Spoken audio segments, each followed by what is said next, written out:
చిలుకూరు ఆలయ ప్రధాన అర్చకుడు సౌందర్ రాజన్ కన్నుమూత. సీఎం రేవంత్ రెడ్డి సంతాపం. మోయినాబాద్ అంటే ఇప్పుడు చిలుకూరు ఆలయ ప్రధాన అర్చకుడు సౌందర్ రాజన్ కన్నుమూత.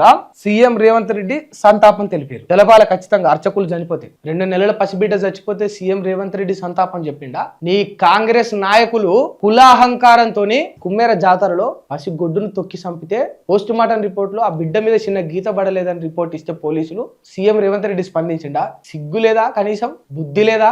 గింత నిరంకుశ తత్వమా? గింత అన్యాయమా? మీడియాకు సిగ్గు లేదు, సీఎం కు సిగ్గు లేదు, రాష్ట్ర నాయకులకు సిగ్గు లేదు, శాటిలైట్ ఛానళ్లకు సిగ్గు లేదు. ఎస్, ఈ మాట నేను ఎందుకు అంటున్నా అంటే రామ్ చరణ్ గారికి 2 కవలలో పుడితే రామ్ చరణ్ గారికి మీడియా మొత్తం పోయి చూపెట్టింది. శాటిలైట్ ఛానల్ స్పెషల్ స్టోరీలు రాసిండ్రు. 2 నెలల పసిబిడ్డ చచ్చిపోతే మీ ఛానల్ రాసినాయి, మీ ఛానల్ మాట్లాడినాయి. ఇవాళ యూట్యూబ్ జర్నలిస్టుల మీద, యూట్యూబ్ ఛానల్ మీద, డిజిటల్ మీడియా మీద అహంకారం చూపెట్టే వాళ్ళందరూ చెప్తున్నా, నిజంగా గ్రౌండ్ లెవెల్లో ఒక సమస్యను ఉన్నట్టుగా చూపించేది కేవలం యూట్యూబ్ ఛానల్ మాత్రమే. పసిబిడ్డ చచ్చిపోతే మేము ఆడికి పోతాం, ఖమ్మంలో పేదలు ఇల్లులు కూలుస్తున్నట్టు మేము ఆడికి పోతాం, ఒక ఆడపిల్ల పైన రేప్ జరిగిందంటే మేము పోతాం, ఒక రైతుకు అన్యాయం జరిగిందంటే మేము పోతాం. శాటిలైట్ ఛానల్ అనుకో, రామ్ చరణ్ గారికి 2 కవలలు పుడితే పోతాయి, ఫేమస్ హీరో ఆయన డైపర్లు మార్చిండంటే ఆడికి పోతాయి బిడ్డకు. అరే పిల్లలకు తండ్రులు డైపర్ మారకపోతే మరి మీరు టీవీ నైన్ వాళ్ళు మారుస్తారు. ఆ డైపర్లు మార్చే ముచ్చట కూడా చెప్తాయి శాటిలైట్ ఛానల్. 2 నెలల పసిబిడ్డను తొక్కి చంపితే దాని గురించి మాట్లాడరు. ఈ చావు అంటే అర్చకులు చనిపోతే ఆ చావు వార్త ముఖ్యమంత్రి గారికి చేరుతుంది. రాష్ట్రం అంతా ఉడికించింది నా 2 నెలల పసిబిడ్డ, దళిత బిడ్డ చచ్చిపోతే ఆ వార్త రేవంత్ రెడ్డి గారు చెవున పడలేదా?